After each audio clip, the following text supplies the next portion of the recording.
Keberadaan produksi panorama sempena episod khas Moh ke Mie di wilayah Mie benar-benar memberi inspirasi kepada ramai rakyat Malaysia untuk berkunjung ke wilayah tersebut.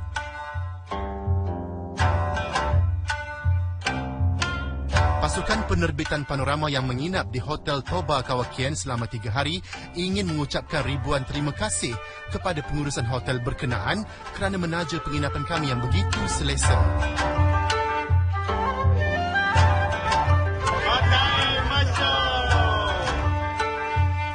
Dan sekarang tibalah masanya saya dan Heliza Helmi menerokai beberapa lagi aktiviti dan destinasi menarik yang terdapat di wilayah Mie ini. Sementara Heliza sibuk dengan aktiviti beli belah dan menerokai keistimewaan Okage Yokocho, saya pula berpeluang melihat sendiri keistimewaan seni bina dan keindahan alam semula jadi di Ise Jinggu. Sekarang saya berada di Ise Jinggu yang menempatkan dua destinasi ataupun tempat utama iaitu Naiku dan Gaiku. Lokasi ini merupakan tempat beribadat masyarakat tempatan dan ia juga turut dikunjungi oleh para pelancong asing. Dan saya akan meneruskan tugasan saya di sini dan melihat bagaimana keindahan seni taman dan pelbagai lagi tarikan yang terdapat di destinasi ini.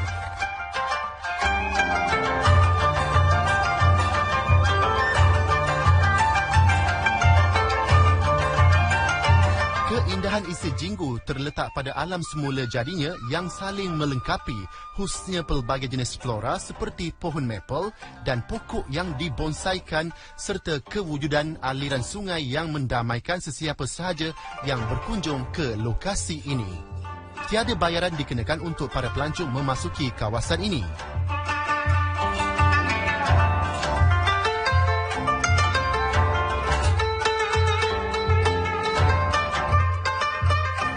Jika kita lihat sekarang ni, saya perlu memakai payung kerana cuaca di sini tidak menentu dan hujan renyai-renyai ketika rakaman dilakukan. Dan sebenarnya destinasi di sini kebanyakan struktur binaan manusia tidak diwarnakan langsung kerana keadaan semula jadi itu dikekalkan dan tidak diwarnakan dengan sebarang warna ataupun cat. Dan jika kita perhatikan di sekeliling di kawasan ini, banyak pokok-pokok yang ditanam berusia ratusan tahun.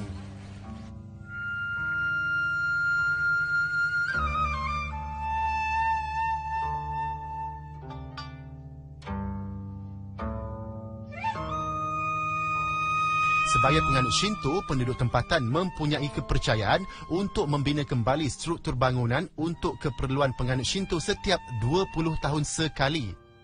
Ini membolehkan seni bina bangunan Jepun terpelihara kerana setiap generasi akan belajar membina kembali daripada generasi sebelum penglibatan mereka dalam membina struktur bangunan yang terdapat di Ise Jinggu.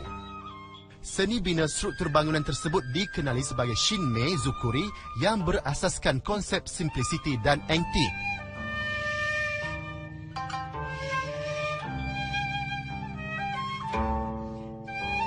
Rosli-san. Mana pula Rosli ni? Mana pula Rosli ni? Ya tak apalah, biarlah dia berjalan-jalan. Yang penting saya sudah sampai di satu kedai. Best kedai ni tahu sebab kedai ini menjual kek keladi ataupun dalam bahasa Jepunnya konnyaku. Nama kedainya adalah Yachi Damaya. Sedap kan nama dia? Jadi kita tengok apa lagi ada kat dalam tu. Ohayo gozaimasu. Hai. Ubi keladi ada? Ya, steki. Oishi. Dozo, halu, dozo, kam. Konnyaku. Pelbagai premis menjual cenderamata, muzium, kafe dan restoran membolehkan pengunjung mencuba dan menikmati pelbagai jenis makanan tradisional selain membeli cenderamata sebagai buah tangan untuk saudara mara dan sahabat handai di Malaysia. Bandar lama ini mempunyai sejarahnya yang tersendiri dan dikatakan berusia lebih kurang 300 tahun. Sebahagian bangunan lama telah dipindahkan ke kawasan berdekatan kerana untuk membina laluan ke Ise Jinggu dan sebagai langkah proaktif bagi menarik kedatangan pelancong ke wilayah Mie amnya dan Bandar Ise khususnya. Ternyata kunjungan produksi panorama ke wilayah Mie memberi pelbagai kenangan manis yang sukar dilupakan. Jauh berjalan, luas pandangan sungguh tepat menggambarkan pengalaman berada di wilayah Mie tidak sahaja memberi pengajaran tentang bagaimana rakyat tempatan berasimilasi dengan persekitaran dan dalam masa yang sama, budaya tetap menjadi tunjang peribadi mereka.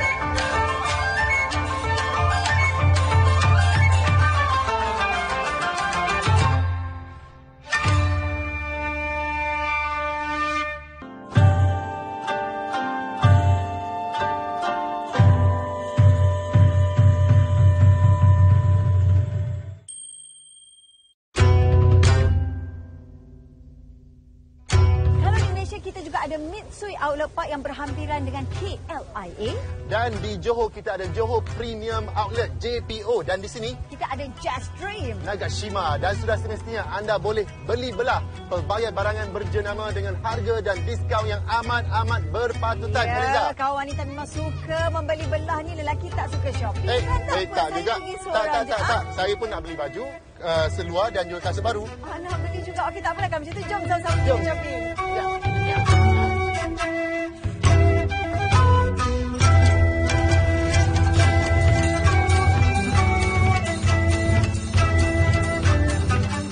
Bila menyentuh bab membeli belah ini, siapa sahaja pun mesti suka kan? Saya dan Heliza berpeluang menerokai Just Dream Nagashima yang popular dengan pelbagai koleksi butik berjenama antarabangsa dan jenama tempatan. Dan setelah hampir 8 hari di wilayah Mie, nampaknya inilah acara kemuncak kami. Butik yang menjadi tumpuan kami ialah jenama Batin Aid. Bagi saya dan Heliza, jenama lain agak biasa kami temui di Kuala Lumpur. Dan kami sendiri belum pernah memiliki pakaian daripada koleksi yang pernah suatu ketika dahulu mencetuskan fenomenanya yang tersendiri. Butik ini mempunyai koleksi untuk lelaki dan wanita.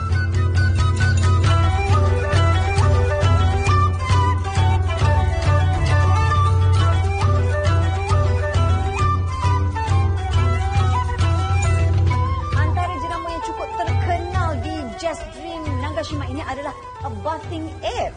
Sebenarnya Heliza, Bathing Ape ini diinspirasikan daripada filem Planet of the Apes dan ia menjadi jenama kegilaan remaja dan belia di Jepun dan juga di Malaysia sebenarnya. Termasuklah Rosli yang masih remaja sebab tu dia membeli baju remaja ini. Lagi. Jadi, remaja, jomlah kita bayar. Belanja saya kan? Okey.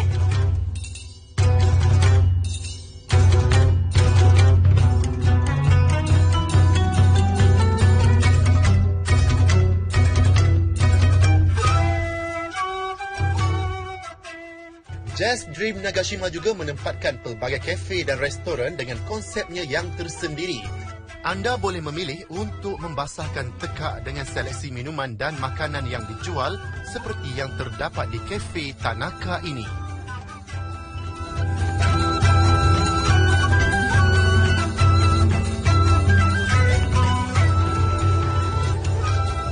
Setelah penat membeli belah, saya dan Heliza berehat seketika di sebuah kafe bagi menikmati secawan kopi. Kita juga ada kafe latte, jus buah-buahan, green tea dan banyak lagi lah. Betul Heliza. Dan sebenarnya, Just Dream Nagashima ini mula beroperasi sepenuhnya pada tahun 2004 dan pelbagai butik berjenama memberi diskaun dengan harga yang amat berpatutan. Dan kita nikmati kopi ini. Okey, jom. Tadi kita ada pesan. Sampai pun. Alhamdulillah. Oh, nampak oishi. Kau tengok oishi. Arigatou gozaimasu.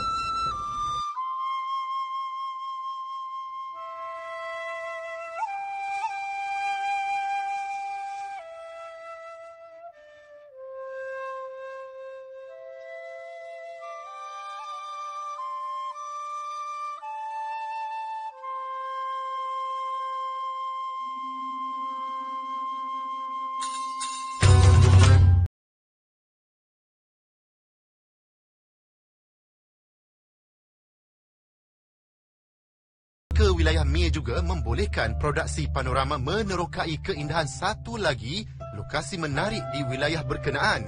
Tidak lain dan tidak bukan ialah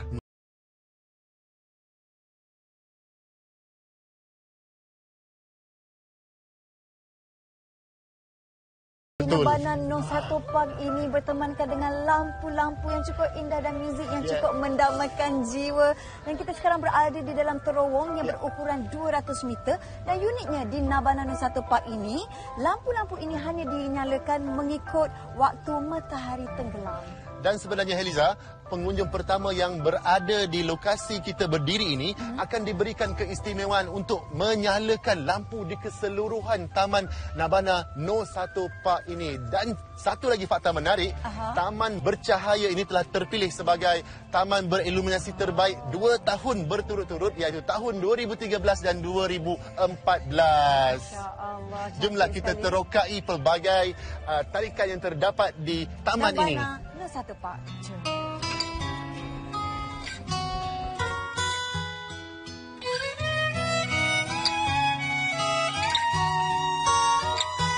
Sallallahu ala Muhammad sallallahu alaihi wasallam, sallallahu ala Muhammad sallallahu alaihi wasallam, sallallahu. Kerlipan cahaya yang diformasi secara berkala dan mengikut musim ini ternyata menjadikan Taman Nobana No 1 menjadi pilihan pelancong berkunjung di waktu malam bagi menikmati warna-warni cahaya yang membentuk pelbagai struktur dan objek. Destinasi ini amat sesuai dikunjungi oleh pelbagai lapisan umur, khususnya kanak-kanak, dan peluang merakam momen indah di lokasi ini pastinya tidak akan dilupakan.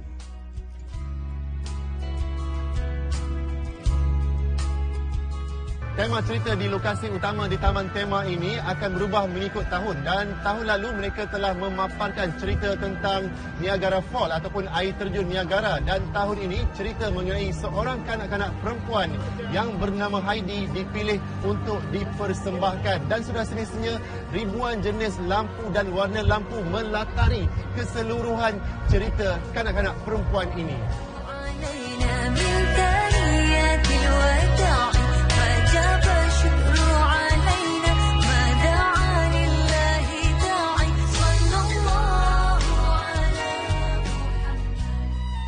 Kegirangan Heidi menyambut musim sejuk dengan jatuhan partikel salji dan pemandangan Gunung Ganang di sekitar rumah Heidi pastinya mendapat perhatian mereka yang datang berkunjung ke Nobana No 1.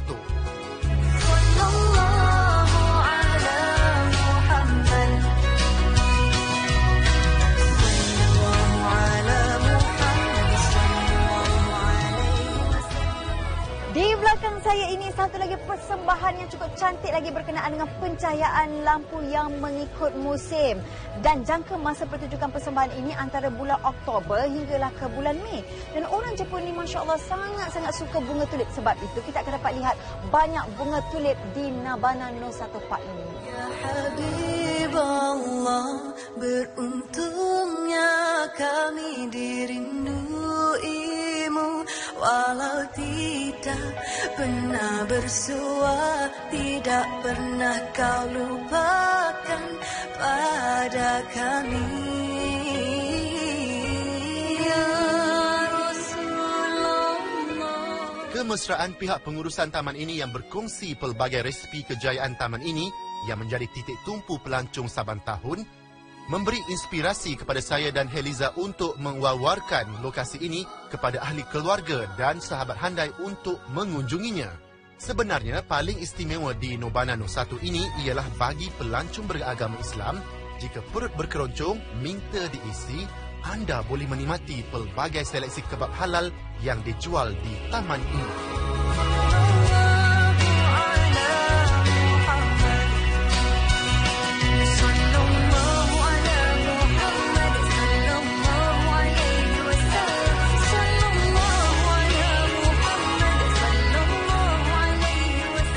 Tarikan lain yang terdapat di Nobana No 1 ialah Taman Koleksi Begonia.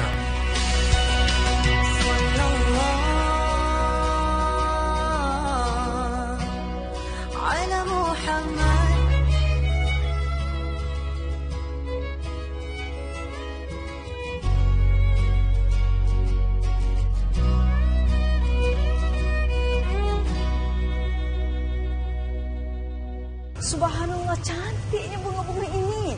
Anda nak tahu, bunga ini bernama begonia yang berasal dari pergunungan Andes di Amerika Selatan. Dan ia mempunyai 400 spesies. Dan di taman ini mempunyai 4 buah bilik yang menempatkan bunga-bunga yang sama. Ya Allah, cantik.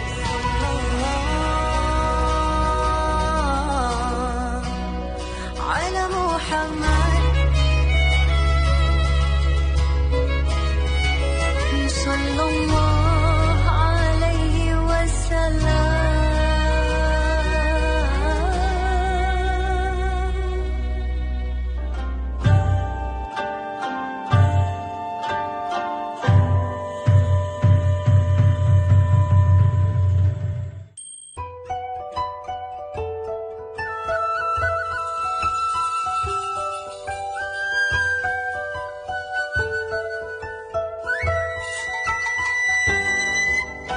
Bermula dengan perancangan rapi di Kuala Lumpur hinggalah hari keberangkatan ke wilayah Mie, tidak putus-putus doa dan kesyukuran dipanjatkan kepada Ilahi kerana memilih kami untuk berkelana di wilayah asing dengan misi yang tersendiri. Kunjungan kami ke air terjun Akame ternyata begitu bermakna kerana berpeluang menikmati keindahan alam ciptaan Ilahi yang sebelum ini hanya dapat dilihat di media konvensional dan media sosial sahaja. Kini ia di hadapan mata.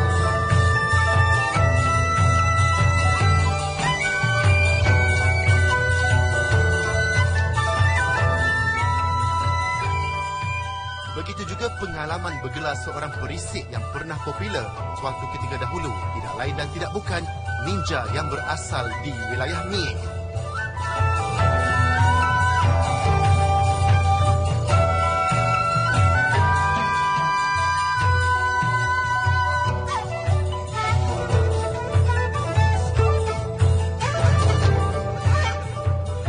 Eksplorasi saya dan Heliza Helmi dengan mencuba makanan laut yang dimasak secara barbecue dan dihidangkan oleh penyelam tiram wanita yang dikenali sebagai Amasan membuatkan hati kami amat teruja.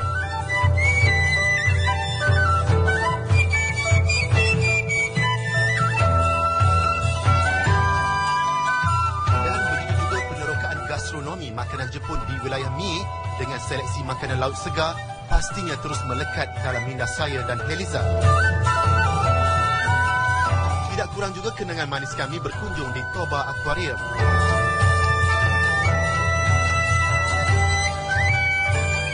Keindahan kawasan pergunungan di Gozaisho Rockaway juga antara destinasi pilihan terbaik saya dan Heliza. Pendek kata, kunjungan kami di wilayah Mie sangat-sangat bermakna.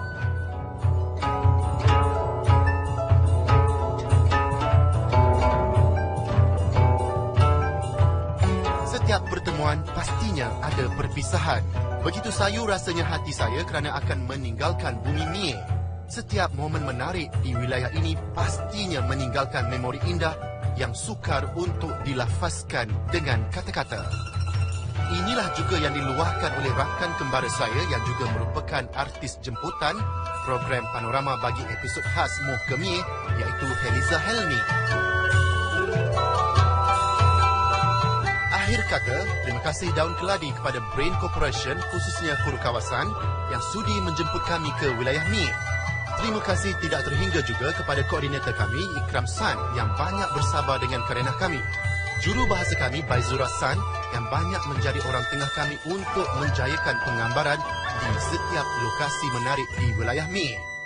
Juru kamera Fazlin San, wakil Apple Holiday City San, pengarah seni yang merangkap editor bagi 7 episod Moh ke Mie, Saim Muhammad yang sentiasa mempunyai sentuhan ajaib beliau. Terima kasih Daun Keladi. Dan pastinya terima kasih juga diucapkan kepada pengurus Heliza, Zalia San. Kabarnya sedang sibuk dengan bisnes restoran beliau. Dan paling akhir ucapan terima kasih yang tidak terhingga diucapkan untuk Heliza Helmi yang sentiasa memberikan kerjasama yang amat baik sepanjang penggambaran ini dijayakan. Semoga dakwah dan kerjaya senimu membawamu ke jannah. Terima kasih juga kepada mereka yang terlibat secara langsung dan tidak langsung bagi menjayakan penerbitan episod Moh ke Mie ini. Semoga jumpa lagi. Matai Masyo. Arigato gozaimasu.